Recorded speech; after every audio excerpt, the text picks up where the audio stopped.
Kamusta kayong lahat? Nandito na naman tayo sa Filipino Chill Recap. At ngayon, pag-uusapan natin ang horror, comedy film na tinatawag na Piranha 3D. At bago tayo magpatuloy ay isa-shoutout muna natin si Suan Garzon, Qtang, Teresa Correa, Ann Anesco, Makoy Canyet, Kiel Jerbay Malyari, Naino Kiboy, at Muhay Padman from Nunungan Lanao del Norte.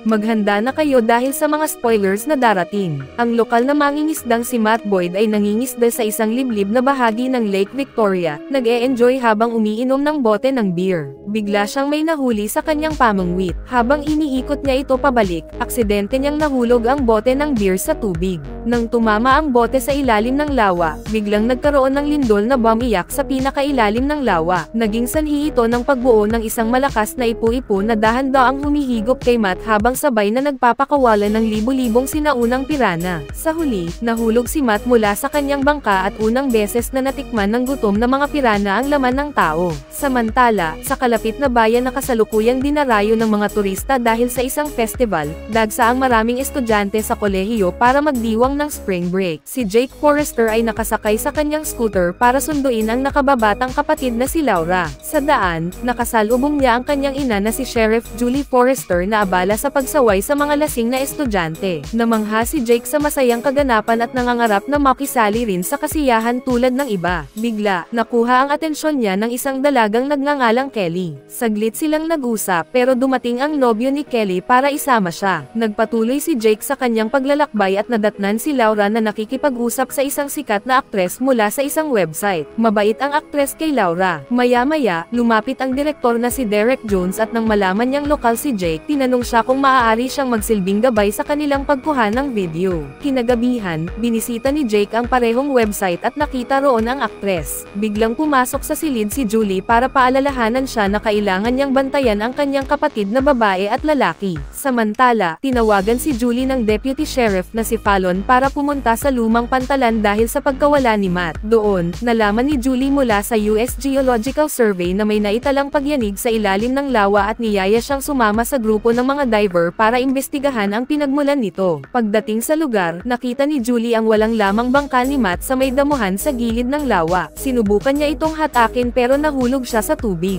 Pag-ahon niya, nabigla siya sa nakakatakot na itsura ng nilapa at wasak-wasak na katawan ni Matt. Iminungkahi ni Julie na ipasara ang lawa hanggang malaman ang sanhi ng pagkamatay, pero tumanggi si Fallon dahil malaking kita ang dala ng festival para sa bayan. Kinabukasan, isang binatang tumalon mula sa bangin papunta sa lawa ang naging susunod na biktima ng mga pirana. Sa halip na tuparin ang tungkulin niya bilang tagapagbantay, nagpas siyang sumama si Jake sa grupo ni Derek, at sinuhulan ang kapatid niyang lalaki at babae para manatili sa bahay. Samantala, ang grupo ng mga seismologist na pinamumunuan ni Novak ay nagsisimula ng ikarga ang kanilang kagamitan sa patrol boat ni Julie. Pagdating ni Jake sa pantalan, nakita niya sina Derek at ang mga aktres na sina Danny at Crystal na nagsasayawan sa isang yacht. Inimbitahan ni Jake si Kelly na sumama sa kanila. Naglayag sila patungo sa isang lugar kung saan nagsimulang lumangoy sa lawa sina Danny at Crystal habang si Kelly naman ay nagpapahinga sa isang inflatable ring. Napansin ni Jake na sina Derek at ang cameraman na si Andrew ay palihim na kinukunan ng video ang mga babae mula sa salaming ilalim ng yacht. Nabigla siya sa ginagawa ng mga ito pero napatigil nang makatanggap ng tawag mula sa kanyang ina. Tumawag si Julie para kumustahin kung ayos lang ang lahat dahil walang sumasagot sa bahay. Nagsinungaling si Jake at sinabing nasa bahay lang ang mga bata, pero bigla niyang napansin na wala na si Kelly sa inflatable ring. Mabilis niyang hinubad ang damit at tumalon sa tubig para hanapin ito, pero nakabalik na pala si Kelly sa yacht at tinawag siya, sabay sabing na-miss niya ang palabas. Samantala, sina Zane at Laura ay nakarating sa isang maliit na isla pero nakalimutang itali ang kanilang bangka kaya inanod ito palayo, iniwan silang stranded. Sa parehong oras, dumating sina Julie at ang grupo ni Novak sa epicenter ng lindol.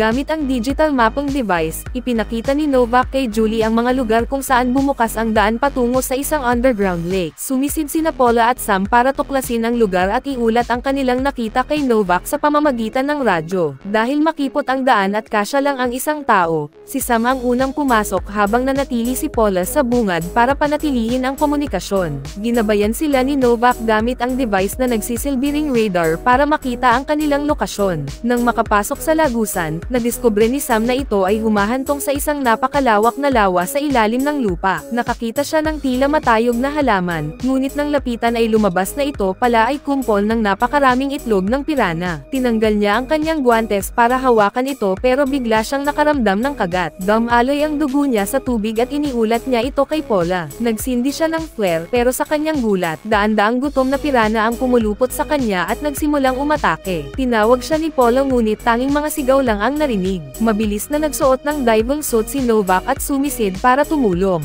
Sinubukan ni Paula na iligtas si Sam pero siya naman ang naging susunod na biktima. Pilit siyang lumangoy pabalik at nakarating sa bungad ng lagusan kung saan siya sinunggaban ni Novak at sabay silang lumangoy pabalik. Iniahon sila ni Julie pero si Novak lang ang walang pinsala, halos hindi na makilala ang katawan ni Paula. Nakasama rin nilang may akyat ang isang sample ng pirana sa bangka pero wala silang kaalam-alam sa matinding panganib na paparating. Samantala, patuloy pa rin ang grupo ni Derek sa pagkuha ng video sa yacht. Inimbitahan ni Derek si Kelly na sumama sa kanilang laro at inalok pa siya ng alak. Sa kabilang banda, napansin ni Jake ang kanyang mga kapatid na kumakaway mula sa isla, pilit humihingi ng tulong. Nang hilingin niya kay Derek na tulungan silang sagipin, tumanggi ito sa una pero pumayag nang malaman niyang sheriff ang ina ni Jake. Naglayag ang yacht ni Derek para sagipin ang mga bata, ngunit sa gitna ng paglalayag, isang babaeng naka-parasail ang inatake ng mga pirana at nawalan ng kalahating katawan mula bewang pababa. Samantala, patuloy pa ring umaapaw ang kasiyahan sa beach party. Binalaan ng deputy sheriff na si Taylor ang lahat na lumabas ng tubig dahil sa panganib, pero hindi ito pinansin ng karamihan.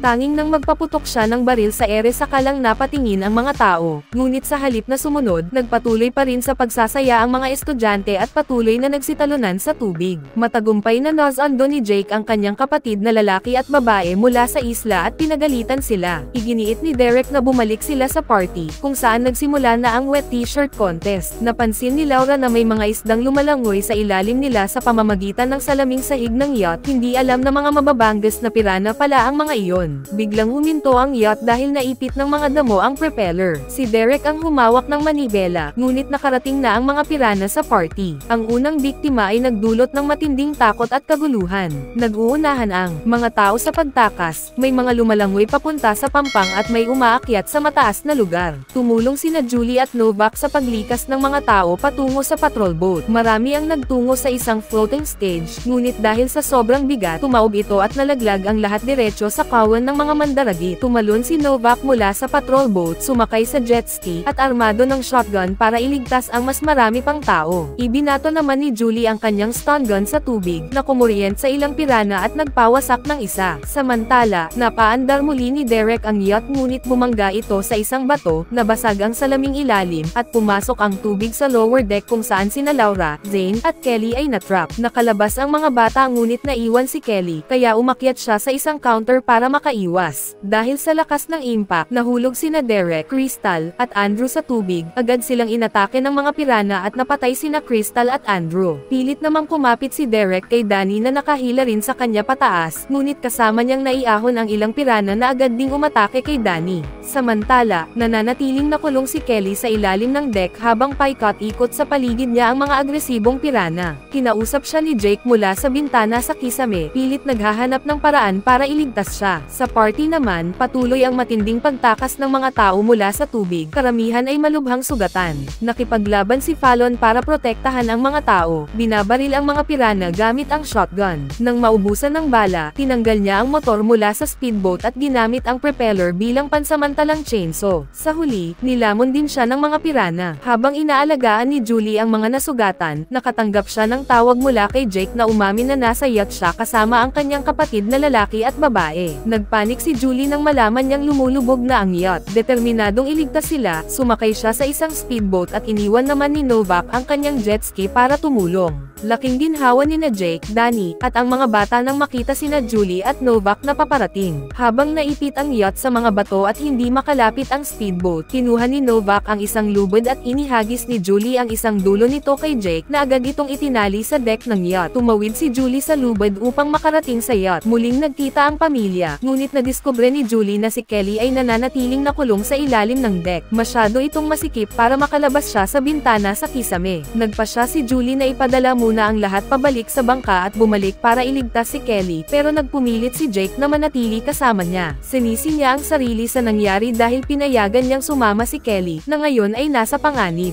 Habang bumabalik ang pamilya papunta sa bangka, nagsimulang lumundag ang mga pirana mula sa tubig para maabot sila. Dahil sa bigat ng 4 na tao, lumubog ang lubad sa tubig, kaya nakapitan ng mga pirana ang buhok ni Danny at hinayla siya pababa. Nakarating ng ligtas sina Zane at Laura sa bangka, ngunit nagsimulang bumigay ang rehas sa deck ng yacht na pinagtatalyan ng lubad. Nahulog si Julie sa tubig, pero sa kabutihang palad, naipit ang natanggal na rehas sa isa pang harang at agad hinigpitan ni Novak ang lubad para manatiling nakalutang si Julie sa ibabaw ng tubig. Tinanggal ni Jake ang lubad mula sa rehas at itinali ito sa sarili niya. Hinayla niya ang katawan ni Derek na sa gulat niya ay buhay pa pala. Itinapon niya ito sa tubig para mailihis ang atensyon ng mga pirana na nagbigay sa kanya ng sapat na oras para marating si Kelly. Labis ang tuwa ni Kelly nang mailigtas siya. Inutusan ni Jake si Kelly na itali ang 2 signal flare habang siya naman ay nagpapakawalan ng gas mula sa ilang tangke. Pagkatapos, sinabi niya kay Kelly na magbilang ng 10 bago sila lumangoy palabas. Nang umatake ang mga pirana, niyakap ni Jake si Kelly para protektahan siya. Samantala, pinaandar ni Novak ang bangka at mabilis na umalis. Eksaktong sa pagliyab ng signal flare ay sumabog ang tumatagas na gas na pumatay sa lahat ng pirana na malapit sa lugar. Huminto ang mga bayani sa ligtas na distansya at iniahon sina Jake at Kelly mula sa tubig. Tinawagan ni Goodman si Julie para sa masamang balita. Sinuri niya ang sample ng pirana at natuklasan niyang wala pa itong ganap na reproductive organs. Ibig sabihin ay mga batang pirana pa lang ang mga iyon. Tinanong niya kung nasaan ang mga magulang ng mga ito. Biglang, isang dambuhalang pirana na kasinlaki ng peitang ang lumundag mula sa tubig at nilamon siya.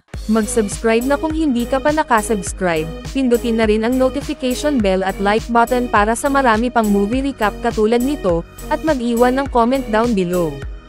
And as always, thank you for watching.